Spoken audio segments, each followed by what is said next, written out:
수업들, 이런 것들이 이제 앞으로는 어떻게 바뀔 것인가 하는 것들입니다. 그것은 이제 교육이라는 것이 어떤 일반 그 지식 전달에서 이제 교감으로 가는 겁니다. 교감으로. 예, 교감으로.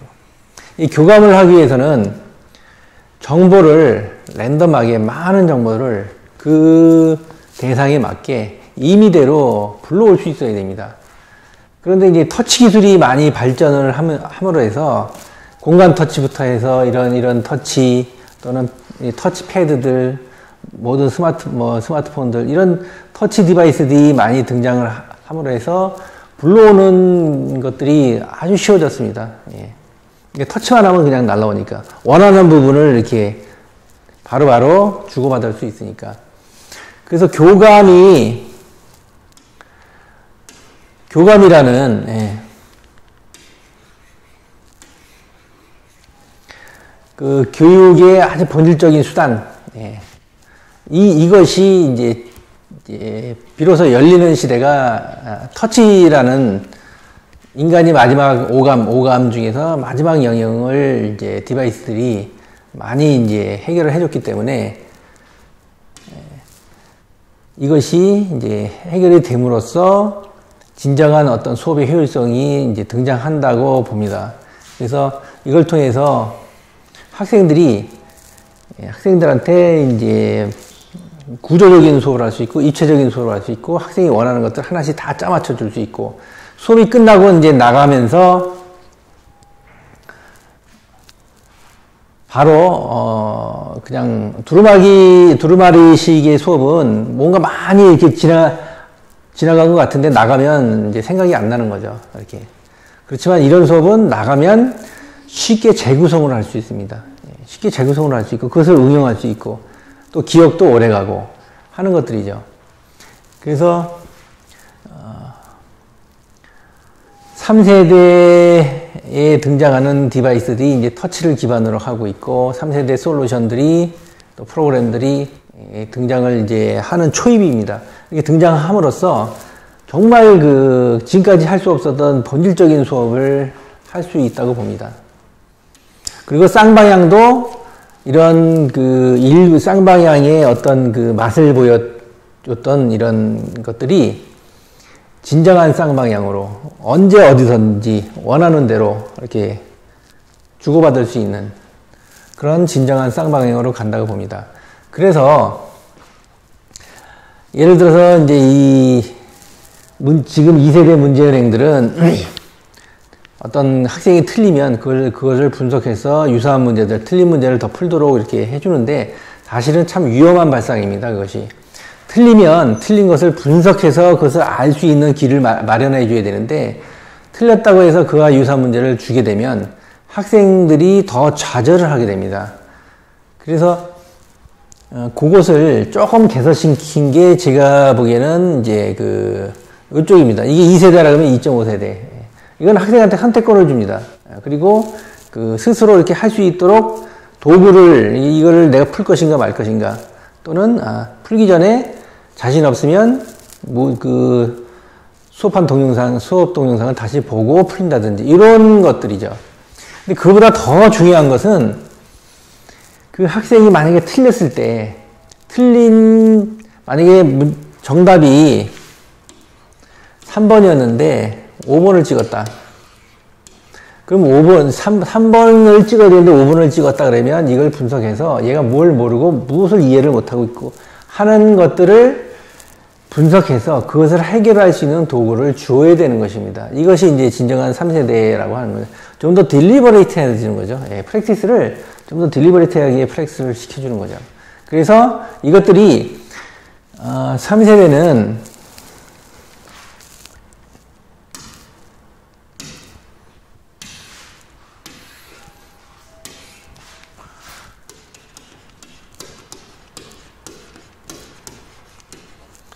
프로그램에 학생이 이제 이렇게 들어가서 프로그램에 맞춰 수행을 하는 시대에서 프로그램이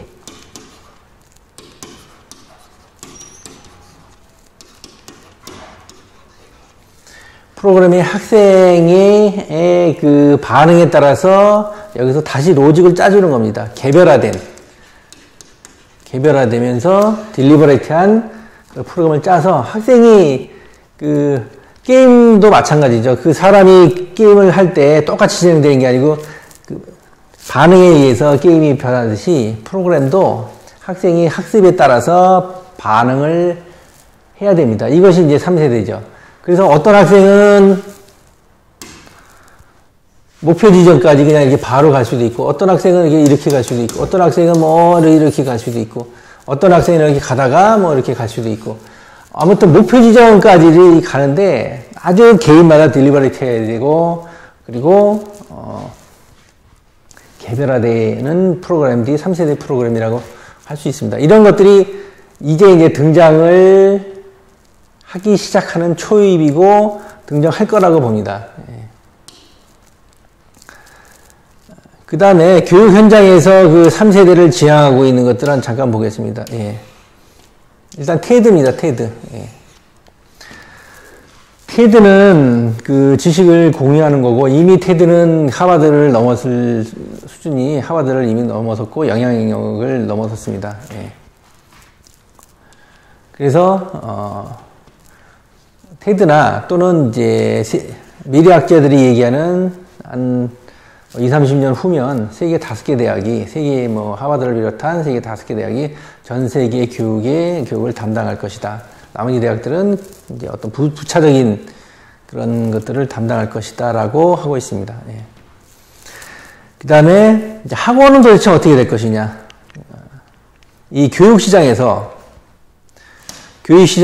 도대체 학원은 도대체 어떻게 진행될 것이냐. 예. 똑같다고 봅니다. 예. 수업이 이런 그 진정으로 교감을 할 수 있는 수업들, 그 다음에 그런 여러 가지 프로그램들, 솔루션, 디바이스들이 이제 교육 현장에 들어옵니다. 다른 그 산업에 그 PC가 들어와서 그 산업의 패러다임을 바꾸고 효율성을 바꾼 거에 비하면 학교나 이 교육시장은 한 발씩 항상 늦었습니다.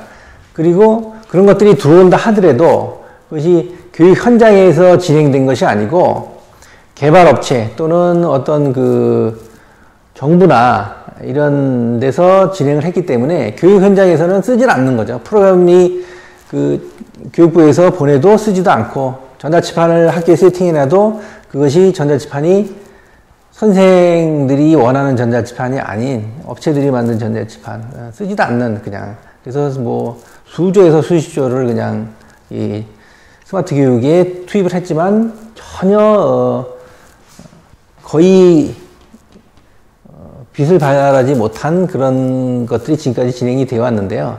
3세대는 좀 다르다고 봅니다. 다르게 조금씩 진행되고 있습니다. 현장에서.